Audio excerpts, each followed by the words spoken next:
Hello friends, नमस्कार। आज हम लोग फिर से आ गए हैं आप सभी को एक और इम्पोर्टेंट पॉइंट को लेकर, इम्पोर्टेंट क्वेश्चंस को लेकर। तो वह क्या है, क्या नहीं है, उस सारे बात को आगे के वीडियो में हम लोग देखने वाले हैं। तो उससे पहले हमारा आप सभी से अनुरोध है कि आप लोग हमारे चैनल को सब्सक्राइब करने का प्रयास करें।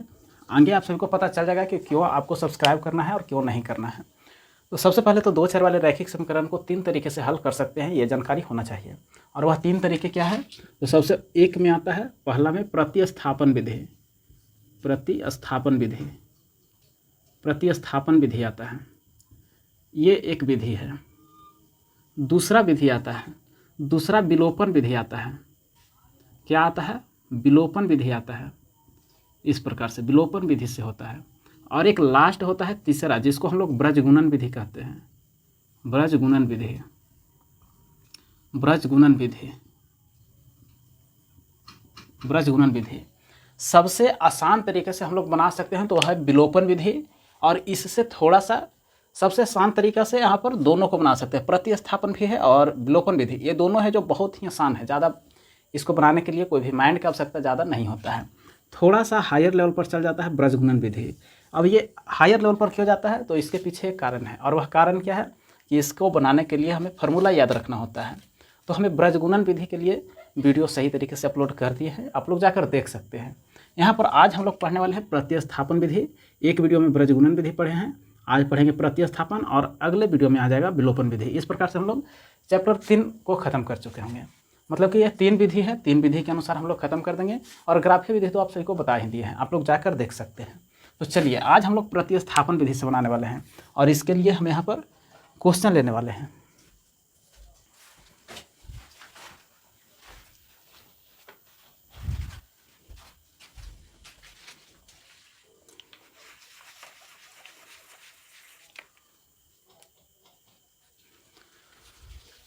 चलिए यहाँ पर क्वेश्चन को देख लेते हैं कि किस प्रकार से क्वेश्चन रह सकता है।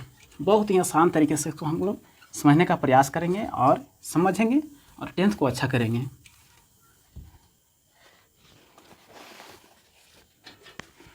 यहाँ पर हम लोग क्लास करेंगे NCERT का बुक जो होता है उससे ही करने वाले हैं, बहुत ही आसान तरीके से।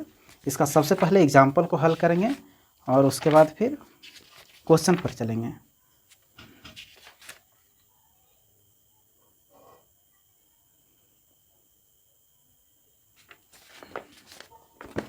हमारे पास एक प्रश्न है, और वह प्रश्न क्या है? एग्जाम्पल इसको कह सकते हैं, एग्जाम्पल है।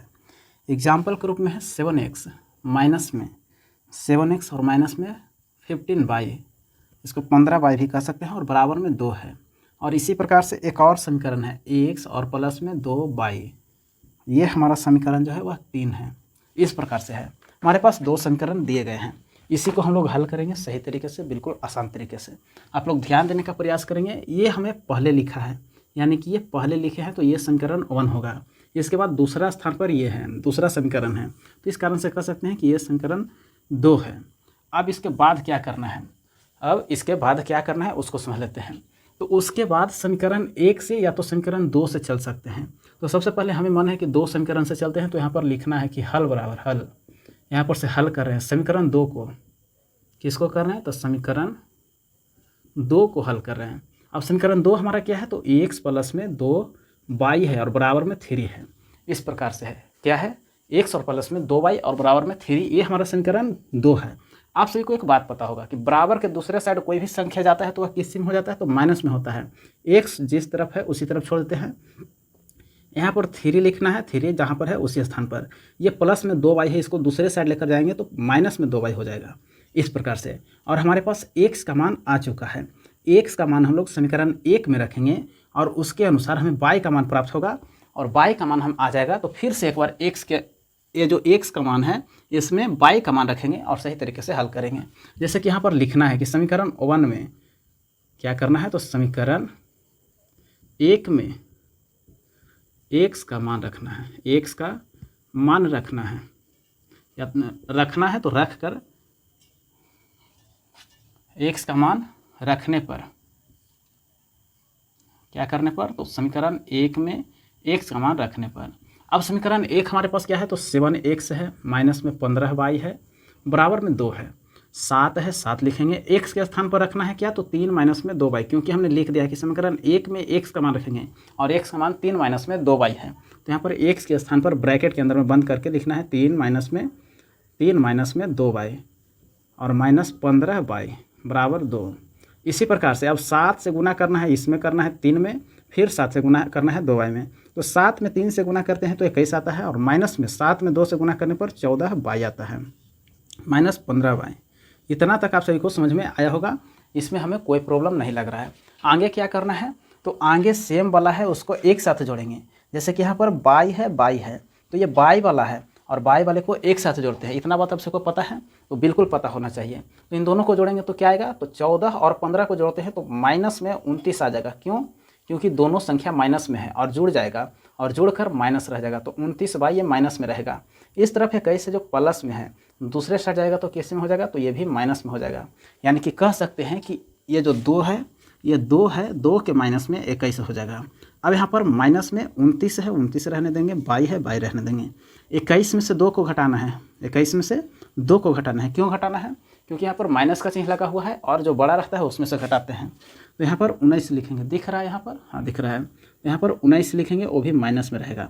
क्या हम लोग इसे काट सकते हैं, बिल्कुल आराम से काट सकते हैं। तो y बराबर, यहाँ पर गुना में है, दूसरे साइड जाएगा तो किस में हो जाएगा, तो बट्टा में हो जाएगा, यानी कि भाग में हो जाएगा। तो 19 बट्टा में 29 हो जाएगा। ये हमारा y का मान आया है। अब हमारे पास x का भी मान दिया हुआ है। क्या दिया हुआ है, यहाँ पर लिखना है कि x बराबर में क्या है, 3 माइनस में 2y। क्या, 3 माइनस में 2y। अब x बराबर में 3 है तो 3 रहने देंगे, माइनस है तो माइनस रहने देंगे, 2 है तो 2 रहने देंगे, लेकिन y के स्थान पर क्या रखना है, तो 19 बट्टा में 29 रहने देना है। अब यहाँ पर x है, x रहने देंगे, 3 है 3 रहने देंगे, माइनस है माइनस रहने देंगे, 2 से गुना करना है 19 में, तो 19 में 2 से गुना करेंगे तो क्या होता है, 38 होता है और बट्टा में 29।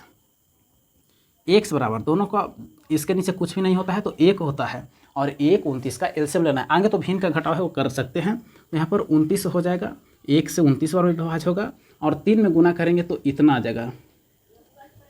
क्या आ जाएगा, तो 6 और 1 700, यहाँ पर 9 27, 2 और 3 दूनी के 6 2 8 87 आ जाएगा, माइनस में 38। अब यहाँ पर x बराबर में 87 में से 38 को घटाना है, घटाएंगे तो क्या आएगा, तो यहाँ पर 9 आ जाएगा और यहाँ पर 7 में से 3 घटाने पर 4 आ जाएगा, बट्टा में 29 आ जाएगा। और इस प्रकार से हमारा x का जो मान है 49 और बट्टा में 29 आ गया है। और y का मान हमारे पास क्या आया है, तो y का मान 29 बट्टा में 29 आया है। क्या आया है, 19 बट्टा में 29 आया है।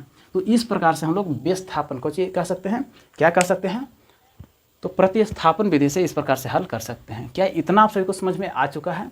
इतना समझ में आया है तो आगे का भी प्रश्न बहुत आसान तरीके से बना सकते हैं। ये तो नॉर्मल था, यहाँ पर x के बराबर में ला दिए, हो गया। आगे आएगा कि इसमें भी गुना के रूप में कुछ दिया रहेगा, जैसे कि ऊपर में 7x है और माइनस में 15y है। इस प्रकार से यहाँ पर भी कुछ रह सकता है, तो उसे भी हम लोग सही तरीके से क्लियर कर सकते हैं। लेकिन उससे पहले ऐसा ही एक प्रश्न है, उसको क्लियर करके दिखाइए।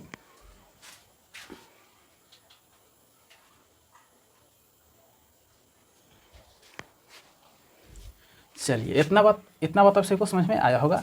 अब चलते हैं आगे के प्रश्न में। आगे का प्रश्न क्या है, तो आगे के प्रश्न में जाने से पहले से मिटा देते हैं।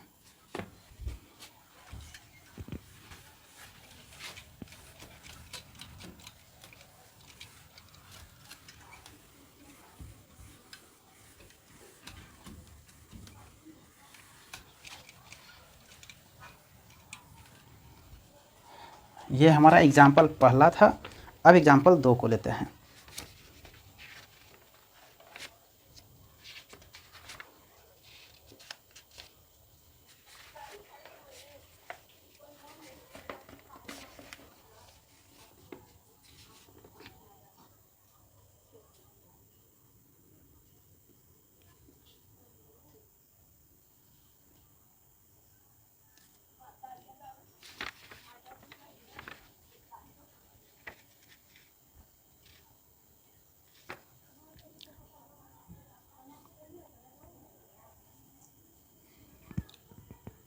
एग्जाम्पल संख्या 2 में दिया गया है। आगे इसी प्रकार का सेम है, बहुत आसान तरीके से बना सकते हैं। तो x लिखा हुआ है, प्लस में 2y लिखा गया है, माइनस y है, सॉरी यहाँ पर माइनस में 4 है, बराबर 0 है।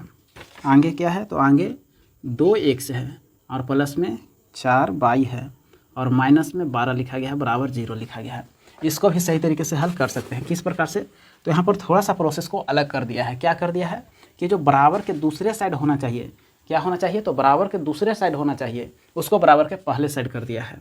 तो इसको करना होगा पहले। तो क्या करेंगे? तो इसको थोड़ा सा नीचे लिख देते हैं, जैसे कि यहाँ पर 2x और प्लस में 4y माइनस 12 बराबर में 0। अब इसे मिटा लेंगे। ये तो हमारा समीकरण 1 है, लेकिन अभी नहीं लिखते हैं। क्यों नहीं लिखेंगे? थोड़ा सा इसको एक्सचेंज कर लेते हैं, जैसे कि x और प्लस में 2y, और यहाँ पर बराबर की इस तरफ माइनस में है, दूसरे साइड जाकर के प्लस में 4 हो जाएगा। इस प्रकार से इसको समीकरण 1 लिखेंगे। अब इसको क्या करेंगे? ये सेम है, इसको समीकरण नहीं, इसको भी थोड़ा सा चेंज करना है। जैसे कि 2x है, 2x प्लस में 4y, और ये माइनस में है, दूसरे साइड जाकर के प्लस में हो जाएगा। तो भाई मेरे इस प्रकार से इसको समीकरण 2 कर सकते हैं। इस प्रकार से क्या कर सकते हैं? समीकरण 2 कर सकते हैं। आगे क्या करना है? फिर से वही x का मान निकालना है, और x का मान समीकरण 2 में रखेंगे इस बार, क्योंकि 1 में है जो आसान लग रहा है। क्यों आसान लग रहा है? इस प्रकार से देखिए, समीकरण 1 से चलना है और उसके पहले हल लिखना है। समीकरण 1 से, और समीकरण 1 क्या है? तो x और प्लस में 2y है और बराबर में 4 है। x रहेगा, x रहेगा, और 4 ये दूसरे साइड लेकर जाना है, 2y को दूसरे साइड लेकर जाना है, तो माइनस में 2y हो जाएगा। और इस प्रकार से हमारा x का मान आ चुका है। अब क्या करना है? तो इसी प्रकार से समीकरण 2 में रखना है। समीकरण 1 में रखेंगे तो थोड़ा सा दिक्कत आ सकता है, तो समीकरण 2 में रखेंगे। यहाँ पर समीकरण 2 में x का मान रखने पर, क्या करने पर? रखने पर। अब हमारे पास समीकरण 2 क्या है? तो 2 है जो हमारे पास 2x है, प्लस में 4y है, और बराबर में 12 दिया गया है, 12 दिया गया है। अब आगे x के स्थान पर 4 और माइनस में 2y लिखना है। यहाँ पर 2 है तो लिखेंगे, ब्रैकेट में बंद करके लिखना है, 4 माइनस में 2y इंटू प्लस 4y और बराबर में 12। क्या यहाँ तक दिख रहा है? हाँ, तो दिख रहा है। आगे थोड़ा सा और इसी पर प्रोसेस कर लेते हैं। अब इसको 2 से दोनों में गुना करना है। 4 में 2 से गुना करेंगे तो 8 आएगा, माइनस है माइनस लिखेंगे, फिर 2 में 2 से गुना करने के बाद 4 आएगा, और y है तो y लिखेंगे, प्लस है प्लस लिखेंगे 4y, बराबर है तो बराबर में 12 लिख देंगे। फिर से अब चलना है, थोड़ा सा यहाँ पर रेखा खींच लेते हैं। अब यहाँ पर दोनों सेम है, दोनों को सेम है तो जोड़ेंगे। क्या करेंगे? जोड़ेंगे, लेकिन यहाँ पर कट करके शायद 0 आ जाएगा। देखिए थोड़ा सा, यहाँ पर क्या है? तो 4y है, और यहाँ पर भी 4y है। तो इस प्रकार से हम लोग कह सकते हैं कि ये दोनों कट कर क्या आ जाएगा? तो 0 आ जाएगा। क्या इतना हमारा सही है? क्या इतना हमारा सही है? देख लेते हैं एक बार। जैसे कि x है जो 2x प्लस में 2y बराबर में 4 है, तो x बराबर में y माइनस में 2y। हाँ, इतना तक तो कोई दिक्कत नहीं है। अब यहाँ पर 2x है और प्लस में 4y है, बराबर में 12 है। x के जगह पर 4 माइनस में 2y रखना है, और प्लस में 4y बराबर 12। अब 4 दूनी के 8 और 2 दूनी का 4 होता है। ठीक है, इतना कोई बात नहीं है। अब यहाँ पर दोनों विभाज्य हो गया है, तो यहाँ पर कोई हल नहीं निकल पाएगा। तो कहेंगे कि इस समीकरण का कोई हल नहीं होगा। इस समीकरण का कोई हल नहीं होगा, क्योंकि यहाँ पर 4 मान रहा ही नहीं, तो किसका मान निकालेंगे? कोई हल नहीं होगा, हल नहीं होगा। और एक बात बताइए, यहाँ पर कोई हल नहीं होगा तो आप सभी को पता होगा कि कोई हल नहीं होता है तो रेखा कैसा बनता है? क्या बनता है? रेखा कैसा बनता है? इस प्रकार से यहाँ पर संपाती रेखा बनता है। अच्छा, एक और बात होता है। क्या होता है? कि यहाँ पर समीकरण को तुलना करना भी होता है, अनुपात के रूप में तुलना। जैसे कि किस प्रकार से होता है? A1 और बट्टा में A2 होता है। फिर उसी प्रकार से A2 और बट्टा में B1 और यहाँ पर B2 होता है, बराबर C1 और बट्टा में C2 होता है। इस प्रकार से अनुपात के रूप में तुलना भी करना होता है, और सभी समीकरण यानी कि 2 समीकरण रहता है, उन दोनों को तुलना करते हैं। अच्छा, हमको ये बताइए कि यहाँ पर देखिए, ये हमारा समीकरण 1 था। क्या? तो 1 था। तो यहाँ पर देखिए, ये जो 2y है और यहाँ पर 4y है, और यहाँ पर से इसको कॉमा ले सकते हैं। क्या कर सकते हैं? तो कॉमा ले सकते हैं, और कॉमा लेंगे तो ये बाहर निकल जाएगा और इसका मान 1 आ जाएगा, यानी कि 1 से साथ में जो रहेगा उसका 1 हो जाएगा। A1 का मान क्या होगा? 1 होगा। किस प्रकार से? तो पूरा क्लियर कर देते हैं। जैसे कि इसमें से 2 ब्रैकेट कॉमा लेते हैं तो x और प्लस में 2y हो जाएगा। बराबर में 12 होगा और ये 6 बार में विभाज्य होगा। और इस प्रकार से होता है A1 बट्टा में A2 बराबर B1 और बट्टा में B2। इस प्रकार से बराबर रहता है तो उसका समीकरण क्या होता है, तो संपाती बनता है। क्या बनता है, तो संपाती बनता है। और संपाती बनता है तो उसका क्या होता है, तो कोई हल भी नहीं होता है।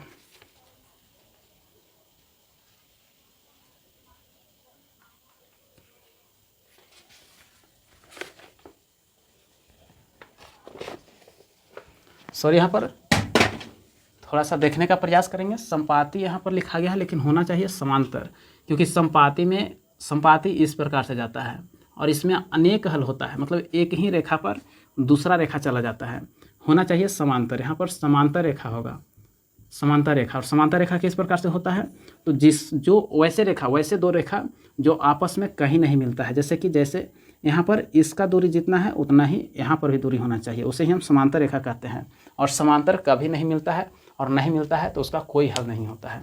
तो इस प्रकार से हम लोग हल कर सकते हैं प्रतिस्थापन विधि से। और प्रतिस्थापन विधि से जो सवाल था वह सही तरीके से ख़त्म हो चुका है। 1-2 प्रश्न और लेंगे जो कि अगले वीडियो में रहेगा, प्रतिस्थापन विधि। इस प्रकार से हम लोग प्रतिस्थापन को समझ सकते हैं और आसान तरीके से बना सकते हैं। तो ठीक है, आज के लिए बस इतना ही रहेगा। 2 प्रश्न हैं और 2 प्रश्न को सही तरीके से समझाया गया है। इसका कोई हल नहीं होगा। क्यों नहीं होगा, क्योंकि यह समांतर रेखा बनाता है और समांतर रेखा बनाता है तो उसका युग्म कैसा होता है, तो संगत होता है या असंगत, इसको भी बताने का प्रयास कीजिएगा। तो इस प्रकार से हम लोग समझ सकते हैं। तो मिलेंगे अगले वीडियो में। अगर ये वीडियो आप सबको अच्छा लगा है तो आप लोग लाइक कीजिएगा और चैनल पर थोड़ा सा जा करके उसको सब्सक्राइब करने का प्रयास कीजिएगा। धन्यवाद, मिलते हैं अगले वीडियो में।